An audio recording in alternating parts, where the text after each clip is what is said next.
One of my favorite recent fragrances, just bottled, body odor. Not literal BO, but a warm human musk that gives the scent this sort of carnal upside. Musky scent of man. That fragrance is called Glass House from Blind Barber. Oh. Another brand I love, Arquiste, just released Nocturnality with notes of latex, neoprene, and black leather. What? These are materials that you can't exactly distill into essential oils, much less harvest. And then there's the niche label, Toscavat, where you'll find notes like gasoline, rubber, concrete, metal, and even blood. It smells like something died in here. And no, it's not actual blood. That would trigger a dozen regulatory agencies, but all of these fragrances are, as you may have guessed, synthetic. And here's the twist. A lot of the things that we think are natural in perfumery are also synthetic. Amber, synthetic. Modern sandalwood, mostly synthetic. Vanilla, that's usually a lab-made molecule called vanillin. I'm sorry, I don't know what is real and what's not. In fact, some of the most important smells in fragrance history are lab-made. For example, coumarin built the modern barbershop scent. Kalone gave us the ocean. Aldehydes made perfumes sparkle. Iso-E Super softened woods into skin-like scents. And speaking of skin-like scents, there's the extremely common ambroxan. That's a synthetic that replaced ambergris, which is a waxy substance digested by sperm whales. And we've replaced other animalic notes with synthetics. We're no longer collecting musk from deer, nor are we collecting beavers or civets for their olfactively pleasing anal glands. Anal glands exist and are a thing. Yeah, somehow I went from body odor to blood and now animalic anal glands. So, anyway, after a while you have to wonder, is everything a little synthetic? And more importantly, how do perfumers actually do that? Can they make any smell that they want to? Spoiler alert, more or less, yeah, they can. Okay, so make it happen, Genie. The genie is very much out of the bottle. Today on Spiffy, we are talking synthetics in perfumery. This episode is brought to you by Luxe SB, which is honestly the name I associate with fragrance discovery. It's also how I recommend that you build out a fragrance wardrobe, or live with different scents for a month at a time until you pick out a tried and true signature scent. Luxe SB, aka Luxury Scent Box, is a monthly scent discovery service. Starting at $16.95 per month, they send you a 9 milliliter vial of a fragrance that you choose from their roster of, get this, 800 plus options. And it's not a tiny sample. 9 milliliters is like 150 sprays, so it's 30 to 50 wears, easily one of the largest sizes in a monthly scent discovery service. Again, that means you actually get to live with a scent before deciding if you love it. Luxe SB is how I've discovered brands that I now love, including Andrea Mack out of Iceland, Marc-Antoine Barrois, Cajal Paris, and L'Atelier. They've got the names that you love, like Amouage, Parfums de Marly, Ormond Jane, as well as smaller houses like Bianco Profumo out of Chicago. You've heard me talk about them on Spiffy multiple times already. So with Luxe SB, instead of blind buying full bottles, you are experimenting in a smarter, more affordable way from an extremely tasteful assortment. If you want to explore new fragrances or build out a proper scent wardrobe, check out Luxe SB and start discovering what actually works for you. Whether you need a new signature scent or just want a roster of go-to picks for date night, summer Fridays, cozy winters, business meetings, all of those multitudes that you contain. Just go to luxesb.com. That's luxsb.com. SB as in scent box. luxesb.com. Please note, unless otherwise stated, episode sponsors are not affiliated with episode guests. Ooh, very spiffy. Aren't you spiffy? Oh, you look real spiffy tonight. Welcome to Spiffy, a podcast with the freshest takes on men's grooming. I'm Adam Hurly, a longtime men's grooming journalist. I was GQ's grooming guy for 9 years, and Spiffy is a production of my men's grooming outlet, Blueprint by Adam Hurly. You can find Blueprint on YouTube and social media at Blueprint Grooming and on the web at grooming.tips, where you can also subscribe to our free men's grooming newsletter. Somewhere along the way, synthetic started being equated with fake or lesser than. And sure, by definition, synthetic can mean an imitation. Merriam-Webster defines synthetic. But it's for consumers that the word synthetic gets a little nebulous in cosmetics and fragrance. Marketing will often lead you to believe that only something that comes from nature is good. In reality, though, synthetics are essential to modern perfumery. They make formulas safer, more stable, and also more consistent. So, on a molecular level, almost everything comes from nature anyway, right? It's the chemistry that just rearranges them into new structures. Structures that unlock tons of potential. So, in perfumery, the difference between natural and synthetic, it isn't really about whether something is from nature. It's more about how it got into the bottle. So was it extracted directly from a plant or chemically constructed, even if it started from a natural source? And once you understand that, then the whole natural versus synthetic debate starts to feel a lot less absolute. Okay, well, now is a good time, I think, to bring in our guest. My name is Christina Christie. I am a senior perfumer at Givaudan Fragrances in New York, and I live in New York as well. Christina is behind all kinds of scented stuff.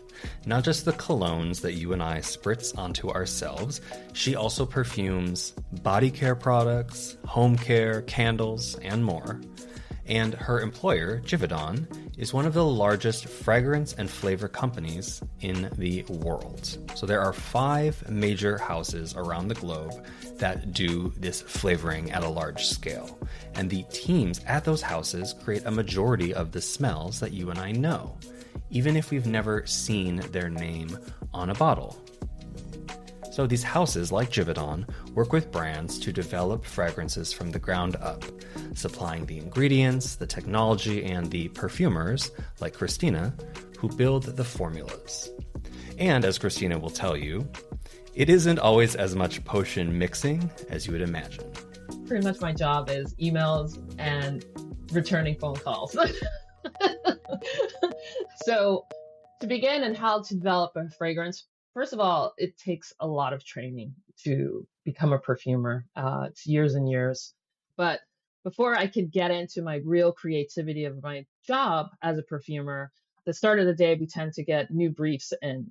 So a brief is pretty much what the customer requests regarding their formulation of their fragrance. And at a fragrance house like Givaudan, we have a lab, we use aroma chemicals, naturals, and we are trained to more or less build a fragrance from that training to begin an experience. See, Christina's thinking like a marketer here. That experience that she's talking about building, that's the storytelling aspect of her job, the immersion, the emotion, the marketing. And the way that a fragrance smells is only part of the experience. Before we make fragrances, we have to think of color. We have to think of aesthetics with the bottle. We have to think of whatever bases are used. So this information you receive in your brief. So you have to think, I know what discolors, I know what naturals, what aroma chemicals discolor. So we have to be water white. So we have to make sure you build your fragrances beforehand, making sure that they are going to work within those bases. You get all the marketing, everything beforehand, so you know what kind of packaging, where everything aesthetically has to look. It's creativity at its best. Wow. Let's get into the synthetics conversation, because I hear more and more these days about synthetics equals bad, not just in fragrance. I hear a lot of it in skincare. You know, a chemical sunscreen is bad compared to a natural one. And I always have to remind people that there are experts making this behind the scene, making sure these are safe or that these are carefully engineered. And so when a layperson thinks synthetic fragrance, what do you believe that they are thinking about? And how is that different than what you guys are actually making in the lab? You know, as a perfumer, sometimes I get so frustrated because a lot of people tend to attack the fragrance rather than the overall product. So synthetics are just naturally derived chemicals that we see every day in all naturals, basically. So we're just making an iteration of a naturally found chemical found in the world. So a rose, an actual rose, has these chemicals in them, and that makes up the rose smell that you see. So when you pick that rose, you smell it. It has the full line of those chemicals in there. Yep. I like to remind people that everything is a chemical. Absolutely. And we're just basically using a synthetic version of it, of those nature derived chemicals. We also tend to use some of the natural derived ones as well. So we do have a full palette, and those chemicals basically, they're found in nature. So just because of the production value of it, I think that's where everyone sort of is just getting caught up. And not that it's synthetic, I think it's more the production value of it. Okay. People maybe like the idea that they're getting the real thing versus they might think that the synthetic is like a knockoff version just because of the word synthetic and what it means in other contexts. Well, this is where I think not understanding perfumery is very clear. So the reason why we're using synthetics is because we cannot use all the naturals in the world. We cannot destroy forests, sandalwood. You cannot have a full sandalwood phrase. I mean, if you think about it, we don't have enough resources to use in the world in order to make 100% natural fragrances all the time. Yeah. So we would deplete all those beautiful roses. We would deplete everything pretty much, and the world would be just, water. Yep. And in order to be respectful to our environment, we do put some of our naturals. We put essential oils in the fragrances. They're just not the full fragrance. You need some synthetics to sort of boost those naturals, so we're not killing off the environment, basically. Christina, do synthetics make it easier to stabilize a fragrance compared to naturals? Are they a lot easier for you to control the outcome? Yes, actually, a lot of naturals pretty much come with color, and depending on the process, they tend to lose their power and their strength a lot as well. So it's nature. It decays, Yeah. and it loses some of its integrity. So yes, this is also why synthetics is so useful in a fine fragrance when moving forward. Yes. I have to remark on the fact that you keep mentioning the color of the fragrance. I've just never really thought of a perfumer's job before as that aspect. I always just think of smell, and there's really is like you have to think of how it looks on a shelf. Right. I love that. Oh, I just make a fragrance. Oh, just take it. And they're like, no, it needs to not be yellow. So yes, exactly. That's what I need synthetics in order to help with that. That's true.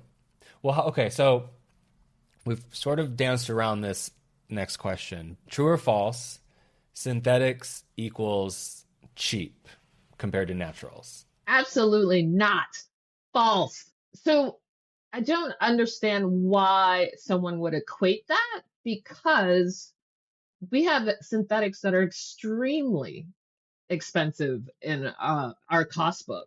So, I mean, there are some, especially when it comes to synthetics that mimic the feeling of some expensive woods like sandalwood or patchouli or Oud, probably. Oud, especially, like these really hard to get essential oils in order to do the synthetics that truly mimic the actual essential oil, they are quite expensive and fantastic to use, actually. Yep. And in fact, Givaudan has a synthetic sandalwood note that is amazing.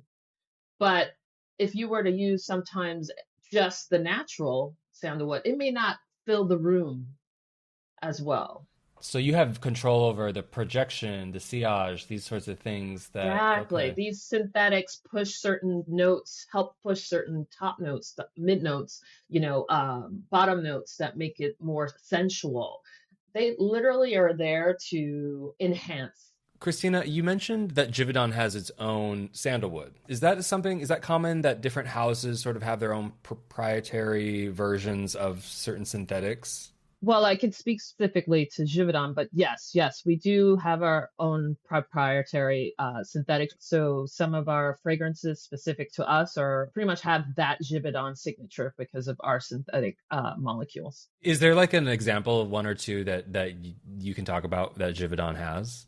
Well, I can definitely talk about two of my favorites. Yeah. One, since going back to sandalwood, Javanol has always been one of my favorites to use. And then we have this specific one that's fantastic. It's absolutely beautiful called Akigala wood. Mm-hmm. That is an aromatic sort of wood that it's so maybe a little bit of hints of patchouli, a little bit of cypress. It's just a unique wood that is just to us. And it has so many different facets. It's just an absolute gorgeous wood. Wow. So if someone says like Akigala wood, like that's probably a Givaudan derived scent. Absolutely. If you like this show, then please check out the other men's grooming content from Blueprint by Adam Hurly. You can read our articles online at grooming.tips and sign up for our free men's grooming newsletter there. You can follow us on Instagram, TikTok, and my favorite of all, YouTube, at Blueprint Grooming. Links for all of these also are in the show notes. On Instagram, you can even DM us a question that you might like to have answered on the show. Just send it in a short audio clip or just write us a note. Again, our handle is at Blueprint Grooming. All right, let's get back to the show. Before I continue my conversation with Christina Christie, perfumer at Givaudan in New York, I want to do a quick explainer on 3 types of notes in perfumery. This is where we have a spectrum of naturals and synthetics. Okay, so first, you have those naturals, and raw materials is the term that you'll hear a lot. I try to only use that term when I'm describing naturally sourced ingredients. I don't know that everybody sticks to that. So a lot of banner brands pride themselves on their use of raw materials. Amouage with their Omani frankincense and rose oil. There's Creed, they can source the best oud in the world in Bangladesh. So can Strangelove, theirs is from India. Kriegler has access to the best patchouli on the planet in the Philippines. The Raconteur uses all kinds of ingredients native to Australia. Anyway, raw materials are taken directly from nature. In the past, from animals. And to get these natural ingredients, we used physical processes like cold pressing, steam distillation, as well as solvent and CO2 extraction.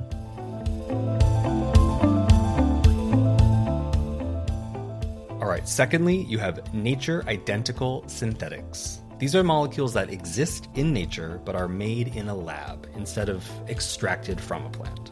So chemically, they're more or less the same thing. Again, vanillin is a classic example. I mentioned it up top of the episode. It smells like vanilla because it is the main aroma molecule in vanilla, just produced more efficiently. Vanillin doesn't require massive amounts of vanilla beans to produce that same effect, and then you can also control the scent a lot more consistently with the synthetic vanillin. And then third, you have another type of synthetics. These are the abstract or conceptual ones. They are the molecules that don't exist in nature at all, or that we just cannot extract. They were invented to create entirely new smells, accords, or essences that evoke something, or to spare us from, distilling blood and cold pressing metallics or something. So these are things like the oceanic note Kalone. Yes, it gives you a fresh, sea breezy, marine feeling, more of an essence, not a single note. And other examples, again, there's the woody and skin-like note called Iso E Super, and that made Eccentric Molecules, this global smash of a fragrance brand. Then there's also the skin-like ambroxan that replaces the need for the waxy sperm whale digest. Okay, those are the 3 types. So, knowing all this, I wanted to ask our guest the big question. Christina, can pretty much every smell on Earth be synthesized and created? Yes, I think pretty much we can do that. Actually, at Givaudan, we have a specific technology that we can capture those essential molecules from a natural product. It's called Scent-Trek technology. It's an eco-friendly device that actually captures the sense of the natural wonders of the world. Okay. And brings us closer to like the real heart of nature. I've seen a picture of this. It's almost like a wine glass or like a glass bulb. Correct. It's a glass bulb that sits over the actual flower, whatever. It could be sea kelp. Yeah. It can be in the environment. So it's natural in the environment. It's still alive. That's a great thing. We're not cutting it. We're not killing it. The molecules are truly in their natural form and natural state. Wow. Well, what if I wanted you to mimic like cake frosting? You can just hold up like a knife that has cake frosting on it. I mean, maybe the knife would interfere with the metallics of the knife, but you could like put the cake frosting in there and then get that. Absolutely. So we could put the device over the cake and all the aroma notes will go into the device. And then we have a specific little needle that reads those molecules. Wow. How is it reading molecules? How do you read molecules as a machine? What's the explain it to me like I'm 5 version of that? It's a sensor. It's almost smelling for us. It's almost a little nose that's retrieving those molecules. And then in the end, when we've captured it properly, it will feed into the aroma chemical listing of that natural object. Oh, yeah. I've seen these listings before. They almost look like spreadsheets in a way, or there's just a ton of little numbers that you're putting and it's creating this giant formula and you're adjusting little things here and there as you tweak formulas. And it's basically just giving you a starting point for that, correct? Right. So people don't understand that what you're smelling are natural chemicals in the air. It's what's coming from that natural source. So we have equivalent materials that actually smell like these little molecules, and it fulfills a whole formula of what that natural smelling environment smells like. So then that one captured moment, you have the full formula of what you smelled. Wow. So the doors this opens up in perfumery are infinite in theory. It's fantastic because there's so many key moments where someone emotionally is attached to a specific natural. So the rose that was growing in my grandmother's garden, or, when I was a child, I climbed a mountain and smelled this one, specific flower that was hanging off of that mountain, or specifically, almost the wonders of the world. What is it? The death flower that's in the Amazon that no one can get to except for. Oh, yeah. So these are the things that we can't cut. We don't want to destroy. It's in its natural environment. We don't want to take anything and kill it. We want to actually bring these smells to everyone because, when are you going to get on a plane and go to the Amazon and smell that flower? You're going to fit that in your day. True. I'm seeing some parallels here between just how AI is helping us advance in different categories of our lives right now too. So you have this technology and it's allowing you to capture this thing quickly. I'm curious then, like, is that AI or are you using AI in other aspects of your job at Givaudan? So Givaudan specifically has this amazing tool called Carto. And I actually use it quite often in my day. It's a great AI tool where it's specifically a mini robot that has our aroma chemical. It has our palette on there, and we can make fragrances together with customers in the now moment. So going in, we could build on the fly in 3D. You move the molecules around, and it's a lot of fun, actually. So it doesn't build anything for you. You usually input the formula, and then with Carto's help, you can make changes to the formula on the fly, and especially with your customer present.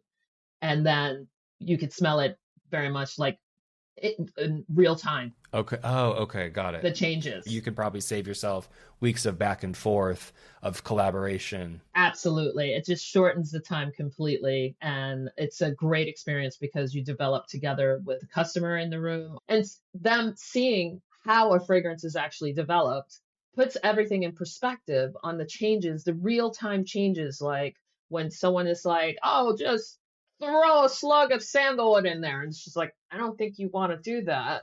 Here's what that actually would do if you want to smell what that actually smells like. Exactly. And it's just sort of like mimicking the process, especially with the customer, on how the changes and how you delicately finesse certain things and how the actual fragrance changes throughout those reiterations. Yep. So you don't get to see the process of how many changes actually happen when we make we call them modifications. So it's a great real-time way of just showing and understanding each other's understanding of how to develop the fragrance. So with these technologies, these advancements, these AI initiatives, I'm curious now, what is one aspect of perfumery, of your job, that no technology or machine can ever replace? Emotional all the way. I mean, memories, emotion, connection, all of those. Intuition, especially just evoking some nostalgia. I think those are the things that'll never, ever be mimicked by an AI platform. Yep. I think a lot too about, your job is probably trying things in the wild as well, and no machine is going to tell you how others are reacting to it and just how its real world application plays out because of the human perspective. Right. Yeah. And taste. Absolutely. So, and if you think of AI, you're pretty much just shoving a bunch of formulations for it to read with zero emotion. Just read the formulas. There's all your information. Now crunch it. Yep. So the developer that wanted this to represent, again, their grandma's garden at sunset, how is AI going to mimic that? Yeah. Well, and I assume too, a lot of your job is getting ahead of trends. Yes. Understanding market, and AI can only really tell you what's been done. Right. How to replicate what exists already. And if you have to get ahead of that, I imagine there's an aspect that will never be replaceable by machines, I hope. Right. And to stay unique, everyone wants the most unique fragrance out there. So how do you stay unique when all the formulas have been just crunched into this machine? Yeah. And also you have to understand, AI doesn't know what smells good. Yeah, it does have a nose. Here's one example, Christina, where natural human is better than synthetic machine. Yeah. We need so that. So if we came full circle on anything, it's naturals are best when it comes to brain power. Yes. Yeah. A natural nose is best. I left my conversation with Christina feeling excited about the near infinite things that we'll be able to explore and achieve in perfumery. Not just with AI tools like Carto, which can speed up those dozens of iterations that it takes to land on a final fragrance, and not just with technologies like Scent Trek, which can capture and recreate pretty much any smell. It's also about the fact that we are reaching this point where perfumers can bend the traditional pyramid and manipulate notes, allowing scents to perform in ways that simply were not possible before. But, before I get too on my high holy horse about technology and synthetics, I also want to tip my hat to the brands whose ethos centers on sourcing natural raw materials and doing so in a thoughtful, sustainable way. Especially those small batch indie brands, those niche makers who do so out of necessity and maybe out of pure conviction. So I will repeat a key sentiment here. This episode is not meant to suggest that naturals are bad or that all synthetic technological approaches are good. It's more meant to show that the whole synthetics versus naturals argument is often oversimplified. So in terms of your fragrance vocab or understanding, synthetics exist to make fragrance safer, to make it more stable, to be environmentally conscious, and to let perfumers be more imaginative. So along with that, we are going to have plenty of dupes, tons of subpar perfumers taking hasty, uninspired shortcuts. Thus, it's up to us to sniff out the talent, to reward the storytellers, and to snuff out the fakes.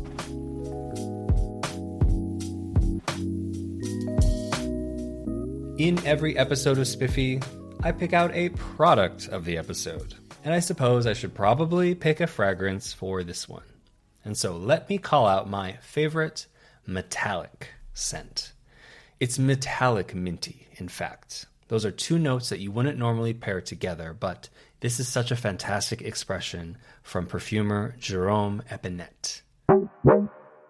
The scent is called New Wave 1979 from Le Bon Givaudan. It is inspired by the electric, synth-driven club scene at Le Bon Douche in Paris at the dawn of that new wave era. Basically, Le Bon Douche was this Studio 54 style nightclub. And Joy Division played a show at the club in 1979, which inspired this fragrance. You can actually find a YouTube video of the audio from that exact set. And when you're listening to that video, you can really feel the cold mintiness and the aldehydic metals that are in this scent. So then pair those with the smooth woods, the vibrating musks. It is cool, minimal, industrial, just perfectly matched to that set.